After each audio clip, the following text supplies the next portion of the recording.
My girlfriend's ex texted me. She still loves me. And that's when everything fell apart.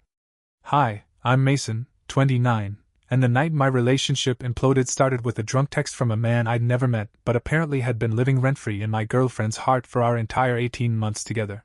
It was 11:43 p.m. We were on the couch, she was curled against me, half asleep, breathing softly like life was peaceful and uncomplicated. My phone buzzed. Unknown number. I opened it without thinking. Bro, she still loves me. Ask her about prom night. Ask her about the letters. She's just with you because I wasn't ready, but I am now. Ask her. Read it. Read it again. Felt my stomach drop but my mind go ice cold, the kind of calm a person gets right before a car crashes. I didn't say a word. Just handed her the phone. Her face changed instantly. Not confusion. Not outrage. She went pale, then flushed, then froze. That's my ex, she whispered. He's drunk. He does this sometimes. Sometimes? How would you know sometimes? Her voice cracked. I mean, I don't know, I'm guessing. You still talk to him. Not a question. A fact.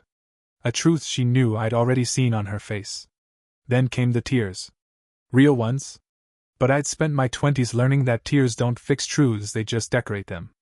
I asked about prom night. More tears. Asked about the letters. Silence. Too long. Too loud. That kind of silence that answers for you. So I stood up, walked to the bedroom, and pulled out the suitcase she'd used to move in 6 months ago. She followed me, panicking now, her voice jumping octaves like a fire alarm. What are you doing, Mason? Stop. Please. Let's talk. We are talking, I said, folding her clothes because someone had to be the adult in the room. You're in love with your ex. He's in love with you. And you've been lying about staying in contact with him. I asked her one question, just one. Do you still have feelings for him? She opened her mouth, closed it, opened it again, drowning in indecision that tasted exactly like truth. It's complicated. And right there, in that tiny crack of honesty, our entire relationship fell through the floor. No, I said. It's simple. I zipped the suitcase. And I handed it to her. She stood there holding that suitcase like it was radioactive, like touching it meant admitting something she'd been running from for months. Mason, please, she sobbed. You're overreacting. It's just he was a big part of my life. That's all. I don't love him. I love you. Then why can't you say the words cleanly? I asked. Why is every sentence shaped like an apology you haven't finished writing? She reached for my arm. I stepped back. Not dramatically. Just enough to make it clear that touching me wouldn't change facts. Tell me right now, with complete honesty, I said. Do you still have feelings for him? She blinked, eyes full, trembling. Her mouth worked silently. She looked like someone trying to pick a lock in her own brain. Finally, a whisper. It's not that simple. And there it was, the entire truth boiled down to one sentence. I wasn't her first choice. I wasn't even her sure choice. I was the safe branch she held while she stared longingly at the tree she fell from. I felt something in my chest unclench, like certainty settling into place. This is my apartment, I said. My lease. You moved in with me. You want complicated? Go be complicated somewhere else. Her panic ratcheted up instantly. She followed me from room to room while I packed the rest of her things into boxes. Every 5 minutes she switched strategies. You're being cruel. You're misunderstanding. I panicked. I didn't mean it. You're throwing away something real. Finally, when she realized none of it was landing, she tried the nuclear option, guilt. Where am I supposed to go at 2 a.m.? Your best friend lives 10 minutes away, I said. Or your parents. Or a hotel. Or maybe call him, since you two are apparently still soul bonded by prom night nostalgia. That one hit. Her face folded like paper. I called her an Uber. Paid for it. Helped load her suitcase. She stood in the doorway one last time, cheeks streaked, hair wild, mascara smudged like she'd been crying underwater. Can we just talk tomorrow when you've calmed down? I'm calm, I said. And there's nothing to talk about. You answered my question. Just not with the word. I closed the door gently. Not slammed, just ended. Changed the locks the next morning. And for the first time in months, the apartment felt like it had oxygen again. The midpoint of this whole disaster didn't come from her, it came from the people who thought they could rewrite what happened. 3 days after she moved out, her best friend showed up at my door at 7 a.m. Like she was serving me a subpoena. She didn't even say hello. Just shoved her way inside like she owned the place. Do you have any idea what you've done to her? She snapped. She hasn't eaten. She hasn't slept. She's devastated. That's unfortunate, I said, sipping my coffee. Unfortunate? You threw her out in the middle of the night over nothing. Nothing? I raised an eyebrow. She admitted she still has feelings for her ex. That's not nothing. She rolled her eyes so hard I thought she might concuss herself. She was put on the spot. She panicked. You ambushed her. Ambushed? By showing her a text her ex sent me? Her friend crossed her arms and glared like she was about to issue a TED talk on emotional complexity. You're throwing away 18 months over a drunk text from some loser she dated years ago. No. I'm ending a relationship with someone who never fully closed the last one. She tried a new tactic. She's in love with you. Everyone knows that. Then why does she keep his letters? I asked. Why does she save his texts? Why didn't she block him the first time he reached out? Her friend's face flickered just for a second because she knew. She knew all of that. Knew it and defended her anyway. Because she knew you'd react like this. Like a jealous psycho. Jealous would be demanding she never speak to him again. Psycho would be tracking her location. I simply walked away from a relationship where I was competing with a memory. That line stunned her into silence for half a second. You'll regret this, she finally hissed. You're stubborn. You think everything is black and white. No, I said. She thought everything was gray enough that she could keep him in the background while dating me. Her friend stormed out, slamming the door so hard the frame rattled. 2 hours later, her mom called me to deliver her own dramatic monologue about how I'd broken her daughter's heart and thrown away a good woman. And again I had to calmly explain that asking your partner if they still have feelings for their ex should not be a trick question.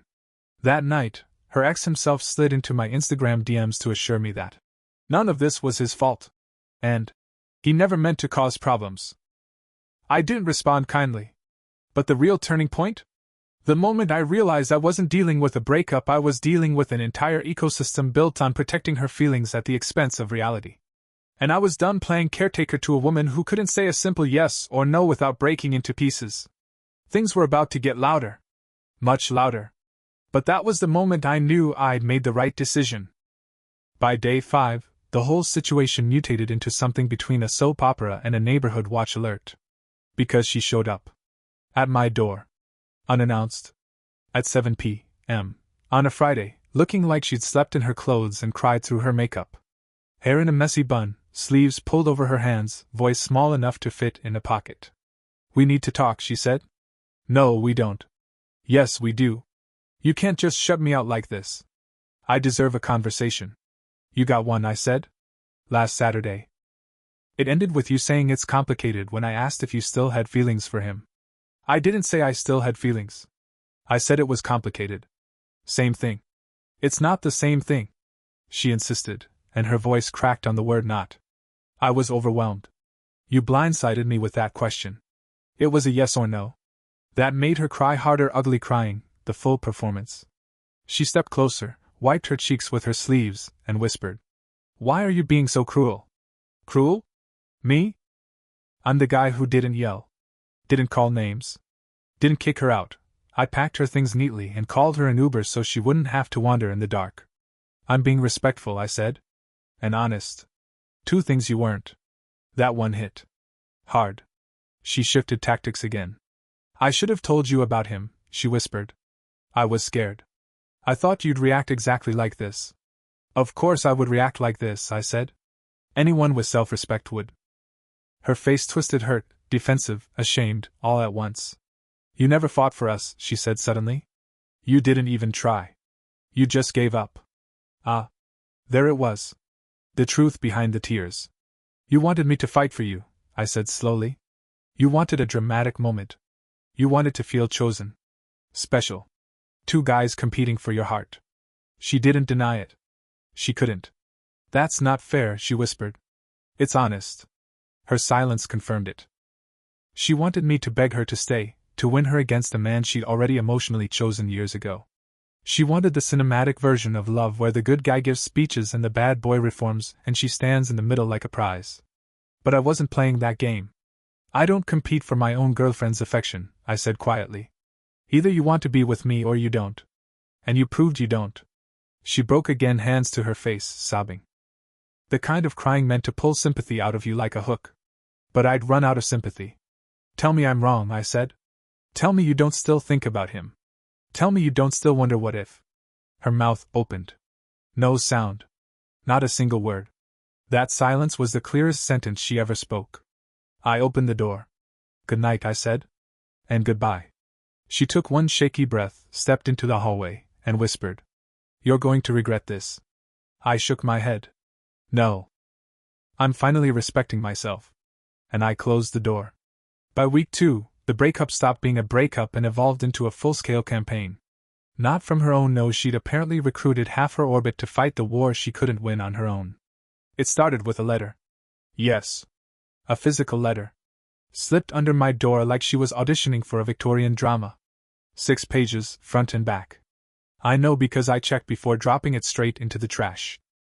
She wrote things like, I realize now what I lost. I'm cutting him off forever. I'm finally ready to be all in. Translation. Her ex probably didn't want the actual relationship she'd been fantasizing about, so she retreated to the backup plan she assumed would still be waiting me. Except the backup plan had grown a spine. Then came the mutual friend assault. 3 different people texted me within 4 days, all with the exact same script. She's really sorry. She's changed. Give her another chance. Don't throw away something good over pride.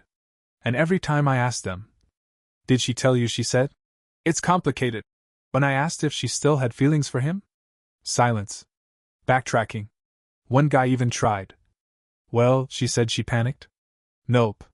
Panic doesn't make you blush when your ex professes love. The only person who finally got it was a friend who paused and admitted, Yeah, if my girlfriend said that, I'd be out too.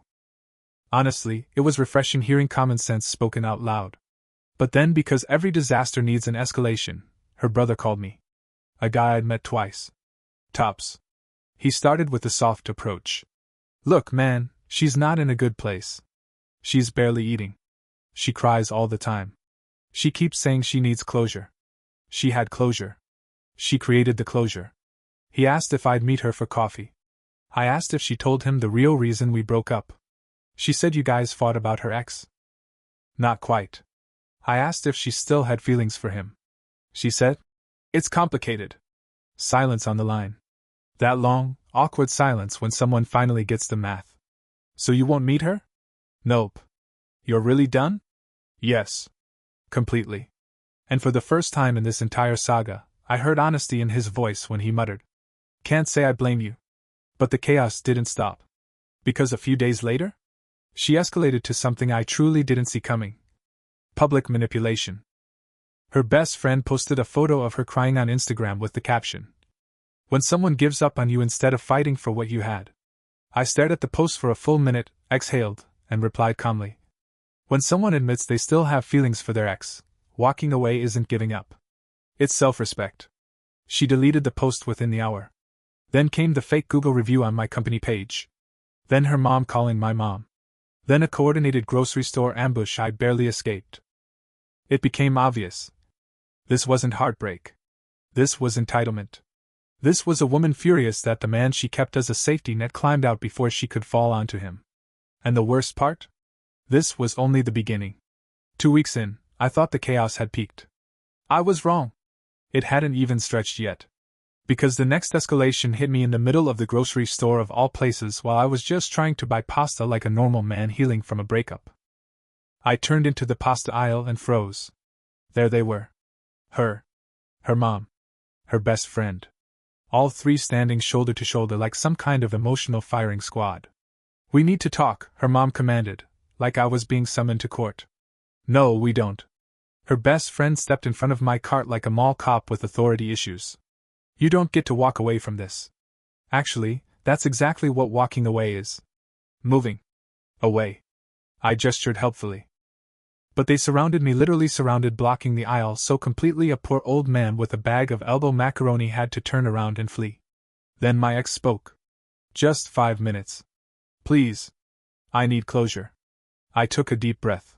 You want closure? Okay. Here it is. We are done permanently because you couldn't answer a simple question about whether you still have feelings for your ex. That's your closure. Her mom practically shrieked. That's it? That's all you have to say? What else would you like? A PowerPoint presentation? A TED Talk titled, "Why Being Your Daughter's Backup Plan Isn't Appealing?" Her best friend gasped like I'd slapped her with a Bible. My ex-eyes glassy, voice trembling said, "I'm not in love with him. I'm not. I didn't know how to say it." "So say it now," I said.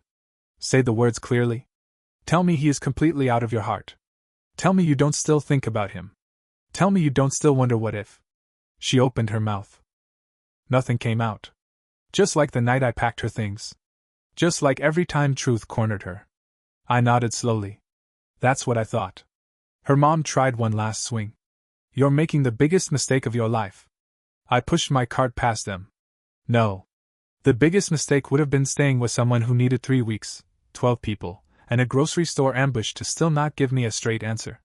Her best friend yelled after me, "You'll regret this. She was the best thing that ever happened to you." I didn't turn around. I just kept walking. And for the first time since the drunk text that started all this, I actually felt something unexpected. Relief. Because you can't lose someone who was never really yours. And she never was. 3 weeks after the grocery store ambush, I finally thought the storm had passed. The text slowed. The fake concern dried up. Even the unhinged voicemails tapered off. Silence. But silence is never peace with people like her. It's planning. And the truth hit me when I ran into her brother at the gym. He looked awkward, guilty, even shifting his weight from foot to foot like the truth was too heavy to carry normally. "Hey, just thought you should know. My sister's back with her ex." I didn't flinch. Didn't gasp. Didn't feel my heart snap in two. I'd already processed this breakup across 3 continents of emotional nonsense. But hearing it out loud. Yeah, something twisted in my chest.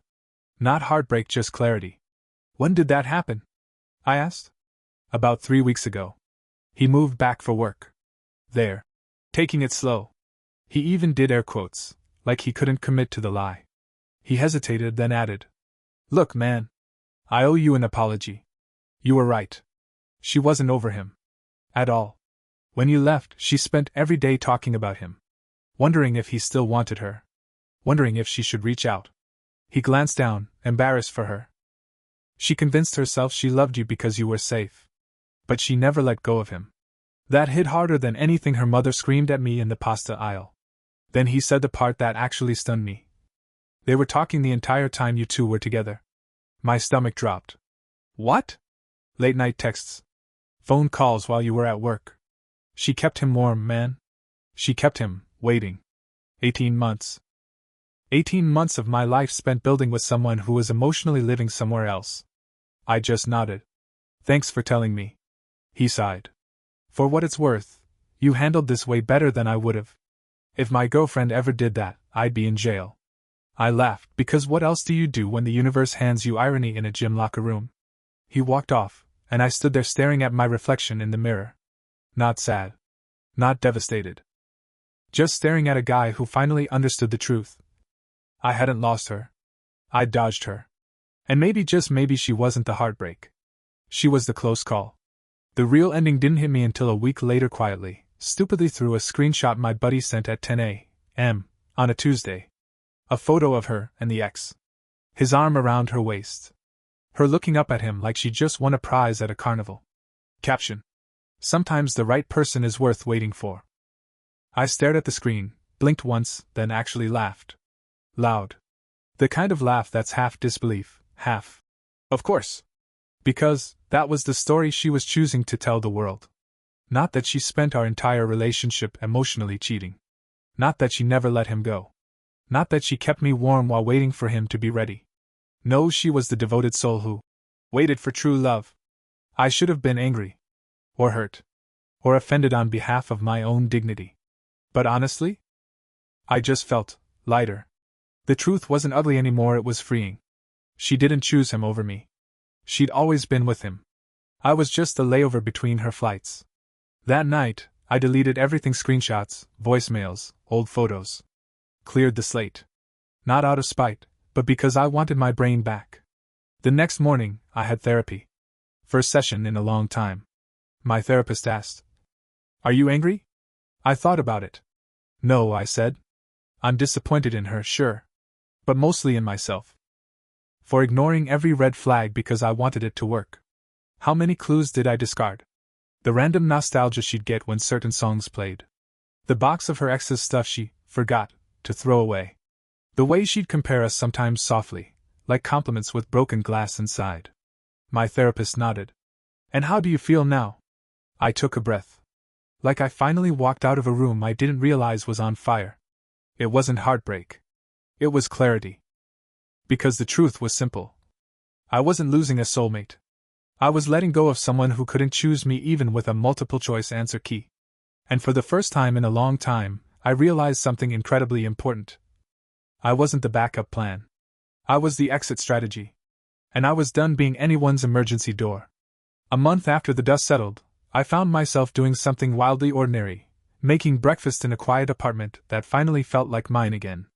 No tension. No wondering who she was texting. No ghost of a man I'd never met hanging over my shoulder. Just me, eggs, toast, and a morning with no emotional landmines. That peace didn't last long. Because life being the comedian it is decided to send me one last surprise twist.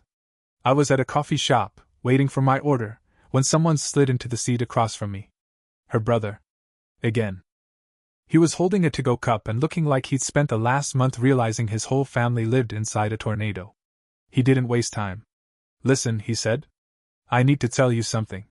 Again. I raised an eyebrow. He leaned in. "She's not happy. Like at all." I almost laughed. "Shock." He continued. "She and her ex are already fighting. Constantly. He's jealous, controlling. She's insecure. It's a mess. I think she thought getting back with him would fix everything. That was predictable." He hesitated, then added, "She told our cousin she wishes you'd fought for her." There it was. The delusion. The rewrite. The fantasy she always clung to. I set my coffee down and looked him dead in the eye. There was nothing to fight for. She was never choosing me. He nodded slowly like he'd finally accepted that truth himself. "You deserve better," he said quietly. "Way better." For a moment, the sadness I thought I'd buried flickered just a tiny spark. Not for the relationship. Not for her. For the time I wasted being this safe option in someone else's romantic purgatory. But the spark died quickly, replaced by something sturdier. Closure. Real closure. Not the grocery store kind. Not the Instagram kind. Not the Category 5 emotional hurricane kind. The steady, grounded kind that comes from understanding what actually happened. I didn't lose her. I never had her. Because she never had room for me, not with her heart halfway across town in someone else's hands. Her brother stood to leave but paused. "For what it's worth, you were the healthy choice." She just didn't know what to do with healthy. I watched him go, then took a long sip of coffee. He was wrong about one thing. She didn't know what to do with healthy. She ran from it. And I finally realized I wasn't grieving her. I was grieving the version of myself who tolerated being someone's emotional spare tire. I left the cafe feeling something I hadn't felt in a long time. Ready. For something real. Something simple. Something mutual. For the first time in 18 months, my life wasn't complicated. And God, it felt good. And here's how this story really ends, not with drama, not with some grand gesture, but with the simplest thing I'd been missing the whole time: peace. 2 months after the breakup, I stood in my apartment one quiet evening and realized something. There was no heaviness in my chest anymore. No replaying conversations. No wondering what I could have done differently. Because the truth was simple. I didn't lose love. I escaped confusion. The last message I got about her came from her cousin. They broke up again. Same problems. I didn't feel vindicated. I didn't feel triumphant. I felt nothing. Which, honestly, is its own kind of healing. When the noise stops echoing, when the person who tangled your head finally becomes just another name, it's freedom. I started dating again. Slowly. Calmly. No drama, no triangles, no complicated shadows from someone else's past. Just two people showing up honestly, choosing each other without hesitation. And that's what I learned. Love doesn't need theatrics. It doesn't need competition. It doesn't need. It's complicated. It should feel clear. It should feel mutual. It should feel like choosing and being chosen without question.